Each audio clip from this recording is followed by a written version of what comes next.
Hello everyone, this is Janvi and welcome to Study Seed. आज हम class 12 political science chapter 3 का topic 11 पढ़ेंगे, that is major outcomes.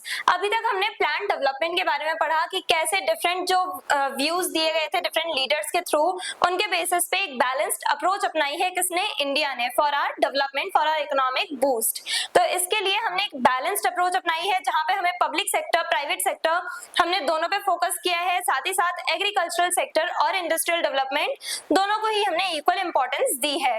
तो हमने बैलेंस्ड अप्रोच अपनाई है इंडिया ने इंडिपेंडेंस के बाद से ही, और ये हमें हमारे 5 ईयर प्लान्स में देखने को भी मिलता है। अब ये जो हमने प्लानिंग करी है, प्रॉपर प्लानिंग करी है अपने डेवलपमेंट के लिए, उसके आउटकम्स क्या निकले, जिस टाइप से हमने लॉज एंड पॉलिसीज बनाई, 5 ईयर प्लान्स बनाए, उसके आउटकम्स क्या निकले, रिजल्ट्स क्या थे, वो हम आज के वीडियो में इन डिटेल डिस्कस करेंगे।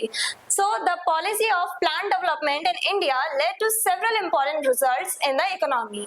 अब जो हमने प्रॉपर प्लानिंग की है, ये प्लान डेवलपमेंट हमने जो अडॉप्ट किया है, इसके बाद काफी ज्यादा हमें इसके पॉजिटिव रिजल्ट्स देखने को मिले, लेकिन कुछ नेगेटिव रिजल्ट्स भी देखने को मिले हैं हमें।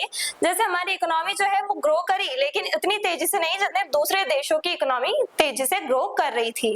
तो उतनी ज्यादा फास्ट पेस पे हमारी इकोनॉमी ग्रो नहीं करी, मॉडरेट रेट पे हमारी इकोनॉमी की ग्रोथ हमें देखने को मिली, यानी कि ना ज्यादा तेज ग्रोथ हुई है, ना ज्यादा फास्ट ग्रोथ हुई है, और ना ही बहुत स्लो, मॉडरेट लेवल पे ग्रोथ हुई है इंडियन इकोनॉमी की। लेकिन 1991 के बाद से जब एलपीजी रिफॉर्म्स हमने अडॉप्ट करे, लिबरलाइजेशन, प्राइवेटाइजेशन एंड ग्लोबलाइजेशन, ये थे एलपीजी रिफॉर्म्स, जिसके थ्रू इंडिया जो है वो ग्लोबल मार्केट के साथ कनेक्ट हुआ, और हमने अपने जो गुड्स हैं वो बाहर दूसरे अब्रॉड में जाके दूसरी मार्केट्स में भी सेल करने स्टार्ट करे, जिसके थ्रू बहुत ज्यादा रैपिडली ग्रोथ हुई है इंडियन इकोनॉमी की 1991 के बाद से। लेकिन 1991 से पहले तक इंडियन इकोनॉमी की मॉडरेट लेवल पे ग्रोथ हो रही थी, यानी स्टेडी ग्रोथ हमें देखने को मिली, तेजी से ग्रोथ नहीं देखने को मिली, फास्ट पेस पे ग्रो नहीं कर रही थी हमारी इकोनॉमी।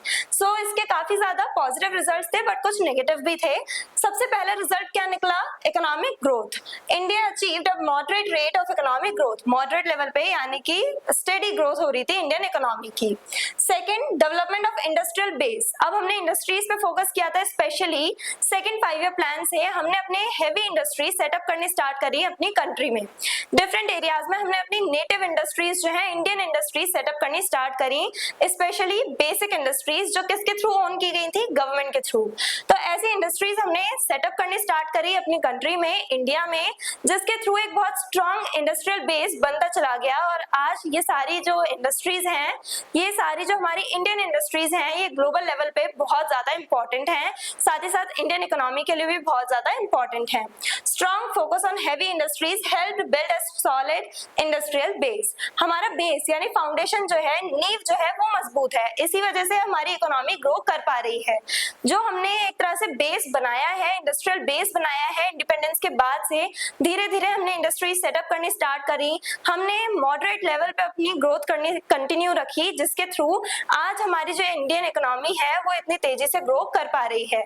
ये उसी का रिजल्ट है जो हमने इंडिपेंडेंस के बाद जो स्ट्रैटेजीज अडॉप्ट करी, हमने इंडस्ट्रीज सेटअप करी इंडिपेंडेंस के बाद, उसी का रिजल्ट हमें आज देखने को मिल रहा है कि हमारी इंडस्ट्रीज इतनी ज्यादा रैपिडली ग्रो करती चली जा रही हैं।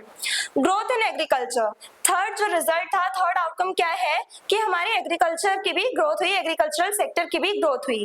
फर्स्ट 5 ईयर प्लान में एग्रीकल्चर पे ही हमारा मेन फोकस रहा था, जहां पे हमने अपने एग्रीकल्चरल प्रोडक्ट्स के बेसिस पे सेल्फ रिलायंट होने की कोशिश करी थी। इंडिया पहले यूएसए से food items, specially wheat, import करवाया करता था। क्यों? क्योंकि इंडिया में उतना ज्यादा फूड अवेलेबल था ही नहीं, उतना ज्यादा प्रोडक्शन नहीं हो रहा था जितनी हमारी पॉपुलेशन ग्रो कर रही थी, यानी पॉपुलेशन ज्यादा थी और खाने के लिए फूड आइटम्स हमारे लिए कम थे इंडिया में। इसी वजह से हमें फूड इंपोर्ट करवाना पड़ा, कहां से, यूएसए से और डिफरेंट दूसरे नेशन से। तो अब क्योंकि हम सेल्फ रिलायंट होना चाहते थे, इसीलिए फर्स्ट 5 ईयर प्लान में क्या किया गया, हमारे लीडर्स ने डिसाइड किया कि सबसे पहले जो बेसिक रिक्वायरमेंट है हमारी, हर एक पर्सन की जो बेसिक नीड है, दैट इज फूड, उसके टर्म्स में हम सेल्फ रिलायंट होंगे। तो इसीलिए एग्रीकल्चर पे फोकस किया गया फर्स्ट 5 ईयर प्लान में, और इसी की वजह से agricultural production increased over time.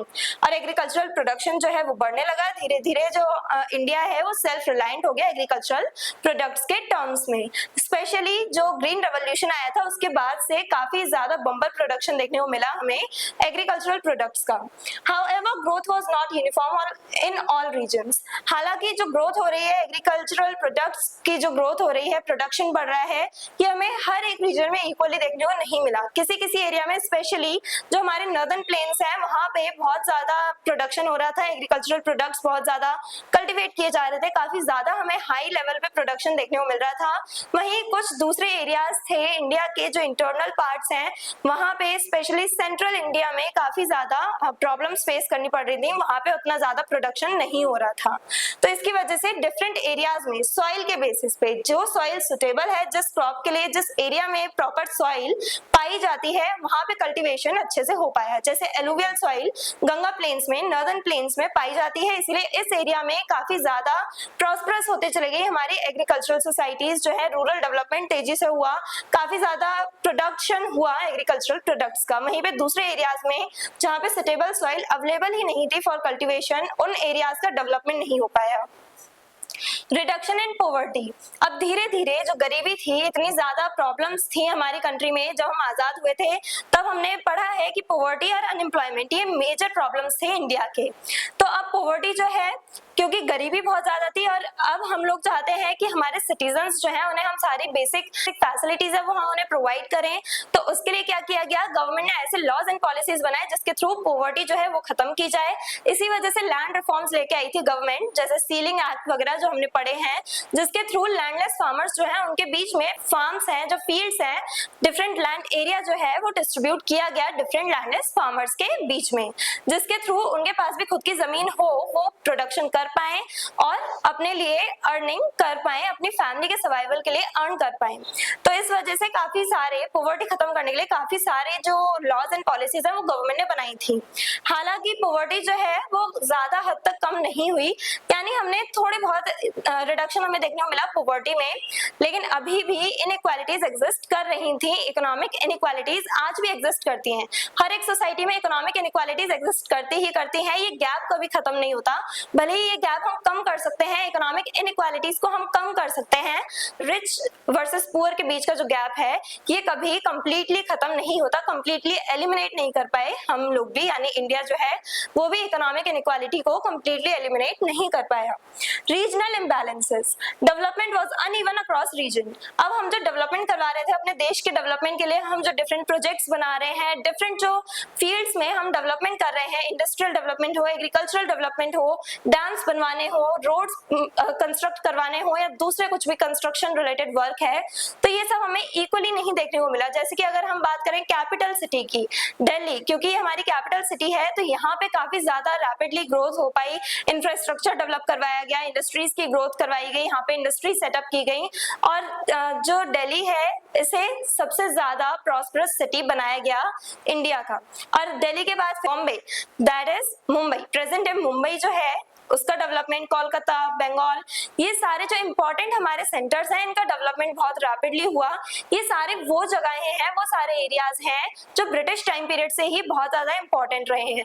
तो ये सारे एरियाज का डेवलपमेंट करवाया गया। ये 4 हमारी मेजर सिटीज हैं इंडिया की, और साथ ही साथ ऐसे और भी दूसरे रीजन है जिनका डेवलपमेंट होता चला गया, लेकिन धीरे धीरे डेवलपमेंट हुआ है। लेकिन ऐसे बहुत सारी जगह है इंडिया में जो अभी काफी ज्यादा अंडर डेवलप्ड है। इंडिया में काफी ज्यादा जगह ऐसी हैं जो अंडर डेवलप्ड हैं और कुछ ही ऐसी जगह हैं जो बहुत ज्यादा डेवलप्ड हैं, यानी कि डेवलपमेंट भी अनइवन तरह से हमें देखने को मिला है, इवनली इक्वली डेवलपमेंट नहीं हुआ है हर एक एरिया का। तो ये मेजर आउटकम्स थे हमारे प्लान डेवलपमेंट के। इंडिया ने जो प्लान डेवलपमेंट अडॉप्ट किया, स्ट्रैटेजीज अडॉप्ट करी, उसके क्या रिजल्ट्स निकल के आए वो हमने आज के वीडियो में डिस्कस किए। I hope everything is clear.